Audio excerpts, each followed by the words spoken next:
Yang ditanya di kubur itu cuma dua, al-mu'min wal munafiq. Orang mukmin dan munafik. Berarti kalau ini mukmin biasa ya, mukmin biasa, bukan wali, bukan nabi. Nabi nggak ditanya Pak, wali nggak ditanya. Kalau walinya kayak wali murid, oh itu ditanya tuh. Wali hakim, wah masuk tuh, ditanya tuh. Wali nikah apalagi ya. Kalau kafir nggak ditanya juga. Jadi yang nggak ditanya itu kekasih Allah atau musuh Allah nggak ditanya. Tapi munafik ditanya. Kenapa? Karena zahirnya dia beriman, batinnya yang ditanya. Maka disebutkan dalam hadis itu, yuftanul itsnan, ditanya dua, al-mu'min wal kafir, yaitu mukmin dan kafir. Orang mukmin berapa hari ditanya? Fi sab'i ayyam, dalam 7 hari. Jadi 7 hari itu bukan tradisi Hindu. Siapa bilang tradisi Hindu?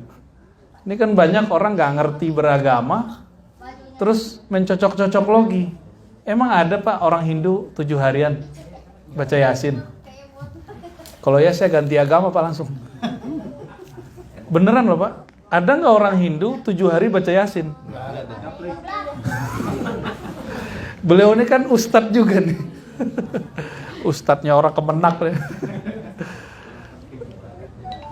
Saya juga pernah penelitian dulu ya, forum kerukunan umat beragama itu saya penelitian semua agama Pak dulu di Palu. Ya kita nanya juga, emang ada Pak orang Hindu tuh, pendeta Hindu saya tanya. Emang ada di agama kalian 7 hari baca Yasin? Ketawa dia. Sama kayak Bapak tadi ketawa. Oh tradisi 7 harinya dari Hindu. Loh mana ada Hindu begitu? Ini langsung teksnya dari kalamnya seorang tabi'in namanya Tawus. Tawus ini murid sahabat Nabi namanya Ibnu Abbas. Dia berguru kepada 70 sahabat Nabi dan mendapatkan kalam ini. Bahwasannya orang beriman ditanya 7 hari. Kalau terbukti beriman 7 hari dia udah pergi Pak, ruhnya udah berangkat udah. Ya. Ya. Jadi sampai berapa hari orang beriman masih hadir? Sampai hari ke 7 karena dia nunggu dapat syafaat doa dari kita. Tapi kalau dia pernah ngomong bohong, janji ingkar, dikasih amanah khianat, kalau tengkar dendam kesumat. Ini katanya mau ada pemilihan baru kan Pak? Jangan tengkar ya.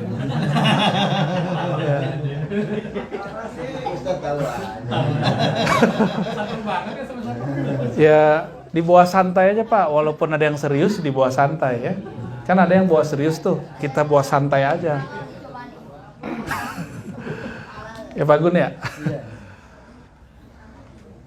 Kalau ada 4 karakter ini, berarti satu aja karakternya ada. Dan sekali seumur hidup kita nggak tobat dari ngomong pernah bohong, janji pernah ingkar. Ngomong nih, lagi di mana bro? Lagi di jalan, padahal jalannya dari kamar mandi ke rumah, ke kamarnya. Jalan raya. Jalan juga. Itu udah bohong, itu udah munafik kecil. Ditanya 40 hari Pak. 40 hari di sono bukan 40 hari di sini. 40 hari di sini 24 jam. 40 hari di sono setengahnya akhirat. Akhirat 1 harinya 1000 tahun. Sono berapa? Hitung aja Pak, setengahnya. Saya nggak bisa bayangin dah. Itu lamanya bukan main itu orang ditanya di sono. Orang sekarat aja Pak, itu udah separuh dalam kubur deh itu. Jadi orang sekarat 5 menit terlihat sekarat, itu hitung aja. 500 tahun 5 menit kita ini convert ke sana. Saya nggak bisa bayangin tuh, lama itu. Sama kayak orang mimpi, kita ketiduran sebentar tapi mimpinya panjang sekali. Pernah ngalami nggak tuh? Lagi di mobil, ketiduran. Jadi itu waktu nafsiyah namanya. Kalau orang psikologis tuh ngerti waktu psikis. Pernah ditahan nggak Pak pas ke luar negeri di imigrasi? Saya waktu masuk ke Israel tuh, kita itu cuma ditanya, mana pasportmu? Kita keluarin.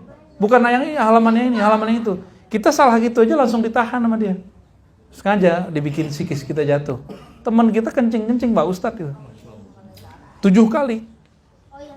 Udah kayak pertanyaan alam kubur aja tuh.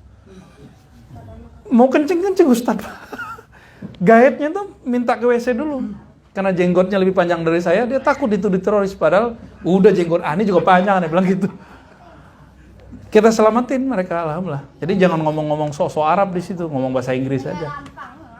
Langsung, terus, tanya lagi, terus. 7 kali. Ada yang gemeteran, gak bisa ngomong.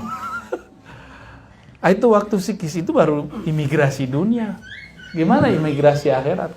Yang nanya, malaikat mungkar nakir. Pertanyaannya sederhana, tapi itu nggak bisa dihafalin. Apa pertanyaannya? Man rabbuka. Nggak ditanya udah khatam berapa kali ayat. Nggak ditanya bapak tahajud berapa kali. Yang ditanya itu, Rob kamu siapa? Apa arti Rob? Yang mencipta kamu, yang mengurus kamu, yang ngasih makan kamu, kan Rob artinya. Jadi Rob di situ kita selama ini makan membayangkan bahwa yang mengenyangkan itu nasi. Yang menyegarkan air udah susah jawabnya. Apalagi Bapak menyekutukan Allah dengan bos. Saya dapat rezeki karena saya ada bos. Oh udah. Apalagi kemudian menghina-hinakan diri depan atasan. Udah lewat udah. Gak bisa. Orang-orang begini gak bisa jawab. Man rabbuka. Yang muncul wajah bosnya. Man rabbuka. Yang muncul wajah pasangannya. Bisa jadi begitu. Wajah anaknya. Kalau dia menyekutukan Allah dengan obat, udah. Ini kan zaman COVID nih. Nah ini saksi nih, beliau Bu Desi Anggraini almarhumah, pasti orangnya sudah menjaga protokol lah. Tapi ternyata bukan karena COVID asbab wafatnya.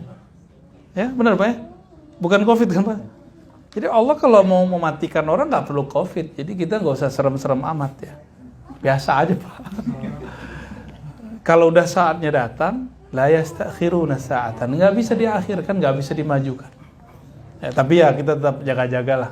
Maka syaratnya bawa masker lah Pak. Ya divaksin aja Pak, nggak usah mau ditusuk 1000 kali juga nggak apa-apa. Ya, cuma kalau ditusuk PCR saya juga males Pak. Akhirnya kita cancel semua tuh mau keluar daerah nih. Jadi orang di alam kubur itu ditanya 7 hari kalau dia mukmin, mukminnya orang soleh nih.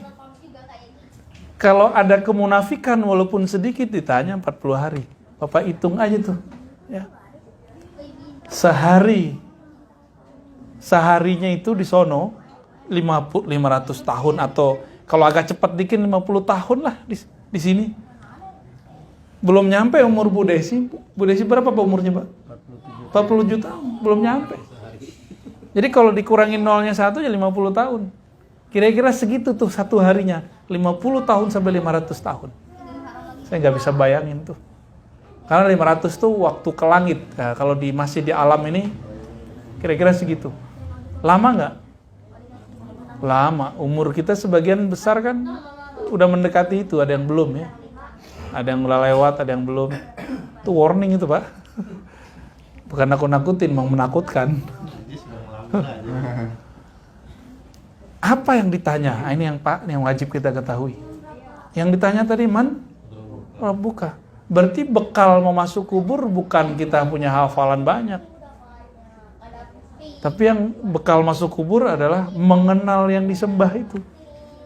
Jadi kajian-kajian Bapak di masjid harus ngarahnya kepada ma'rifatullah. Mengenal Allah, ma'rifatur Rabb. Jangan tengkar-tengkar sunnah bid'ah lagi, nggak level itu. Ya. Hari gini masih tengkar sunnah bid'ah. Yasinan bid'ah, Nabi nggak pernah yasinan. Ya salam. Yasinan itu kan istilah doang. Berkumpul berdoa, mendoakan orang mati kan sunnah, ada hadisnya. Mau dikubur nggak dikubur sama. Kalau di masa Nabi lebih horor dikubur Pak kumpulnya. Kita cuma di rumah, lebih gampang atau lebih mudah, lebih susah? Ya, lebih ringan atau lebih berat?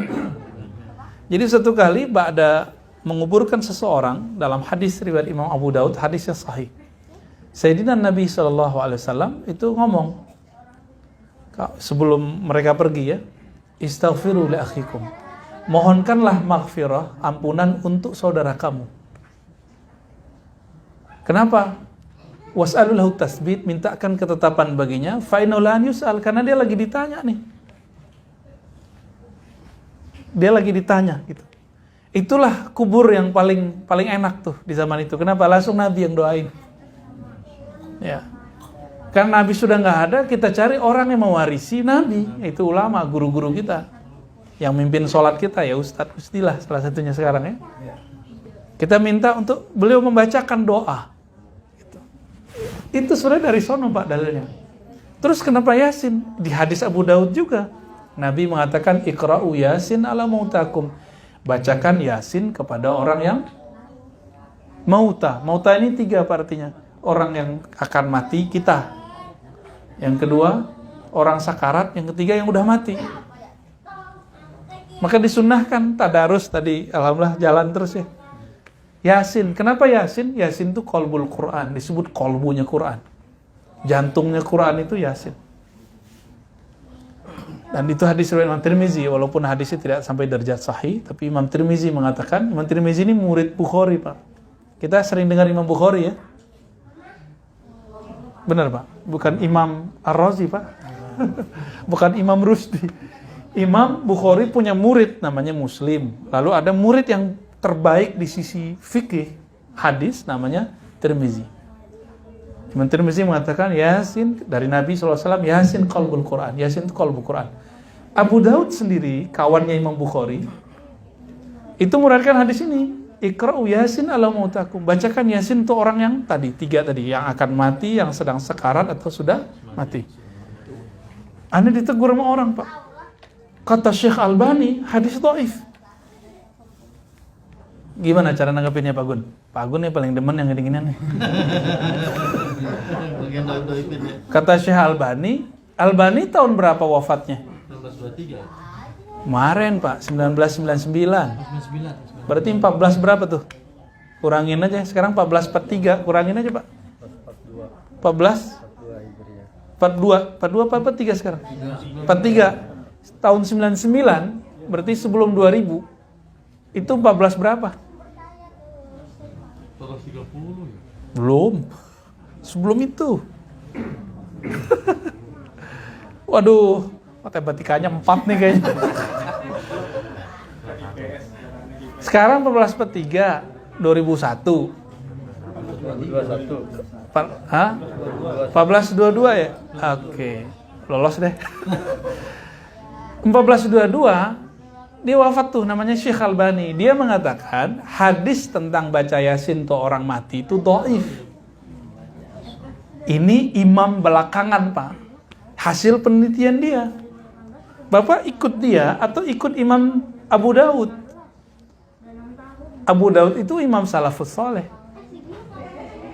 Masih abad ke-3 Hijriah. Sezaman dengan Imam Bukhari. Sepengajian nama beliau.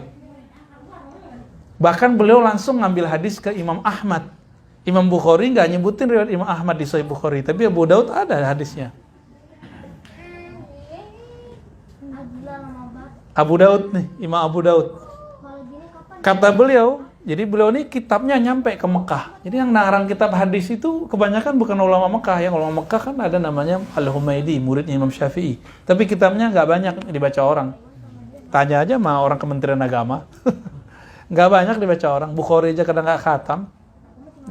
Itu yang banyak ngarang itu orang-orang di luar Mekah, Madinah. Imam Abu Daud ini orang Sijistan, Khurasan. Buku dia di masa hidup, di zaman belum ada internet, itu dengan berkat ada onta, nyampe lah ke Mekah. Orang Mekah bingung. Jadi ternyata dari dulu ilmu-ilmu itu sudah berkembang di luar. Orang Mekah itu sudah lupa. Mereka sibuk tawaf aja, dagang, sibuk dari dulu sampai sekarang kan. Lalu mereka nanya ke Abu Daud, dikirim surat ke Sijistan. Wahai Abu Daud, apakah semua hadis yang di sini sahih? Yang dalam kitab Sunan Abu Daud, Bapak sudah bisa download apa sekarang di Google, apa di Play Store ya? Lalu Abu Daud kirim surat. Apa kata Imam Abu Daud?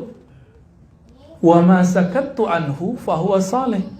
Hadis yang aku tidak komentari, aku diamkan saja, maka hadisnya saleh.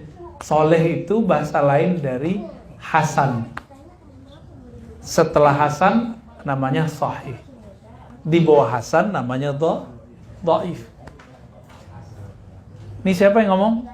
Abu Daud. Jadi Abu Daud tuh punya definisi yang sama dengan Tirmizi. Apa definisinya? Kalau ulama salafus soleh beramal, maka hadisnya walaupun dasarnya dhaif, dia jadi hasan.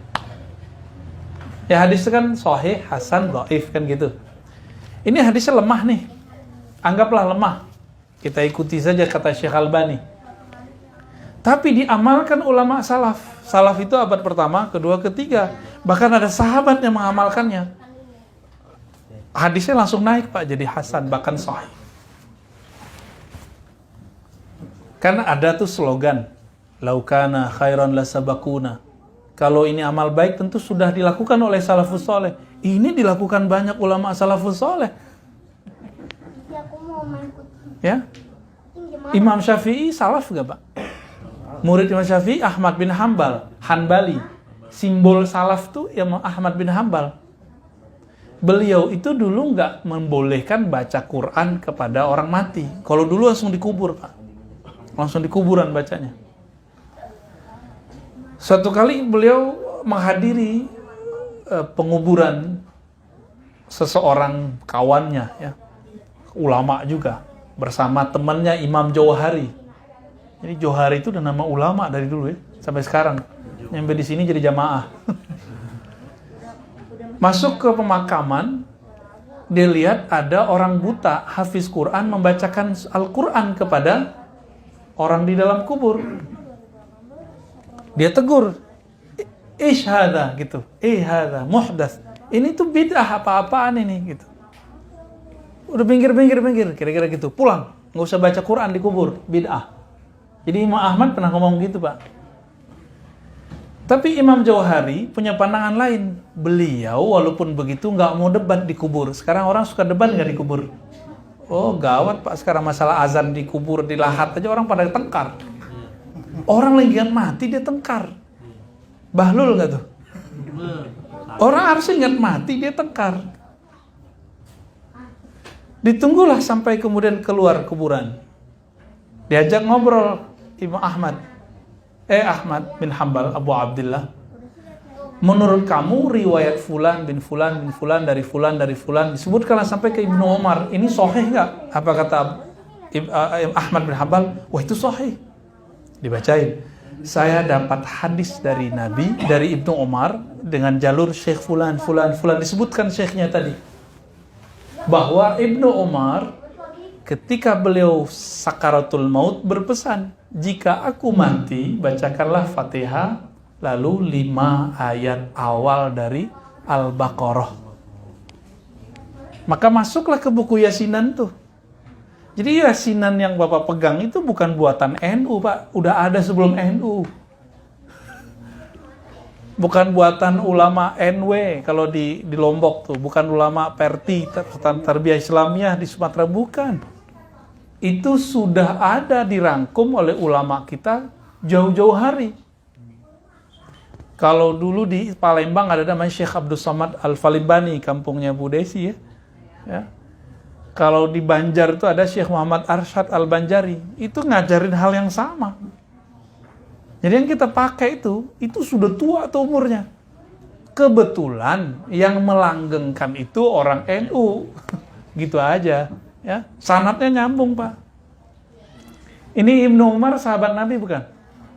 Apa kata sahabat Nabi Ibnu Umar? Kalau aku mati bacakan Fatihah sama 5 ayat awal Al-Baqarah. Dibaca nggak Ustaz Rusi tadi? Dibaca kan? Fatihah Alif Lam Mim 5 ayat. Berarti itu sunnah bukan? Sunnah. Jelas sunnahnya. Maka Bapak Saudara makan Allah, walaupun di ranah ini banyak perdebatan, tapi setelah Bapak saya bacakan riwayat ini, masih ragu nggak ngamalin? Masih ragu? Serius? Pamul enggak lah katanya. Murid apa Huci sih ya. Ngamalin terus malah. Jadi bahkan orang hidup aja dibacain nyampe, Pak. Apalagi orang yang udah mati. Orang mati itu kan udah gak ada jasadnya. Itu dia langsung ngerasain. Kenapa kita didoain orang gak terasa? Karena kita sibuk sama urusan fisik. Coba Bapak sesekali berpikir diam, tenang, zikir. Lagi tenang begini, terus ada orang doain kita. Itu kita keinget dia tuh. Jadi kita sebenarnya dengan alam gaib itu dekat sekali. Sangat-sangat dekat ya. Nah, maka Bapak, Saudara, sahabat yang dimuliakan Allah, harapan saya kalau ada sahabat atau saudara kita, keluarga kita meninggal, tetap acara tahlilan walaupun sedikit nggak banyak itu diadakan. Itu seneng banget itu, Pak. Ya. Apa dalil lainnya? Ada dalil ahlu dusur, masih ingat nggak tuh? Ahlu dusur ini orang-orang kaya. Ini diprotes oleh orang-orang yang disebut ahlu sufah, santri sufah. Santri sufah ini puasanya banyak, zikirnya banyak, tapi nggak bisa sedekah. Datang kepada Nabi protes, wahai Rasulullah, itu orang kaya bisa sholat kayak kami, bisa puasa kayak kami, tapi kami nggak bisa kayak mereka. Apa itu? Mereka sedekah dengan kelebihan harta, kami nggak bisa. Ini Abu Hurairah yang cerita. Lalu Nabi mengatakan, bukankah setiap tasbihmu sedekah? Hadis Bukhari Muslim itu. Bukankah takbirmu sedekah? Berarti bisa nggak kirim la ilaha illallah subhanallah ke orang meninggal? Bisa, karena dia sedekah. Sedekah pasti nyampe, Pak, walaupun bukan keluarga kita. Pasti nyampe, dalilnya banyak. Dalilnya lebih dari 30 dalil. Mau dibacain sampai besok pagi nggak selesai, Pak. Jadi kita baca subhanallah bihamdi, tadi ada Ustaz ya, subhanallah bihamdi, subhanallah, itu nyampe, karena itu sedekah. Nggak usah gitu, Bapak ini nggak percaya, ya sudah, qaulun ma'rufun sedekah, kata-kata yang baik juga sedekah kok. Kalau nggak sepakat, diem aja lah, ya, ngomong yang baik, ikut berduka, kami doakan semoga, blablabla, itu udah sedekah itu.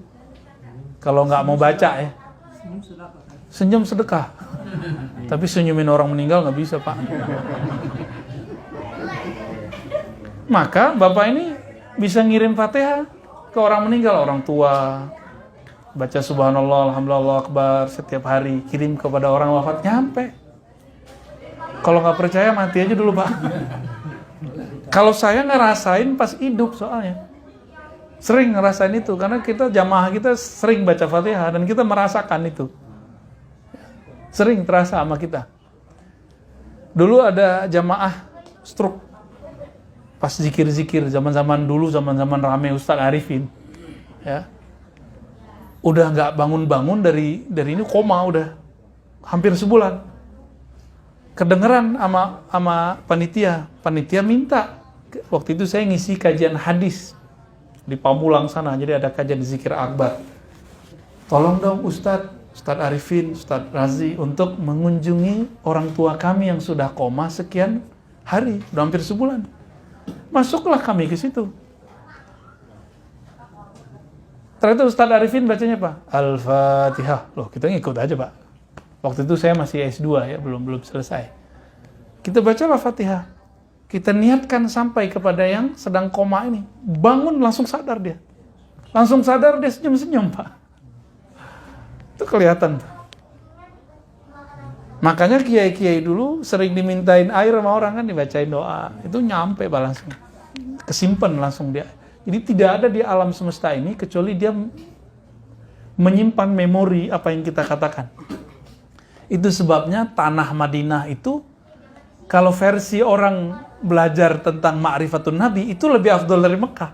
Kalau versi orang belajar ma'rifatun Nabi. Tapi kalau belajar ma'rifatullah, Mekah lebih mulia daripada. Jadi ini beda bab aja, ya, beda bab. Karena tempat yang paling lama Nabi ibadah secara sempurna itu Madinah.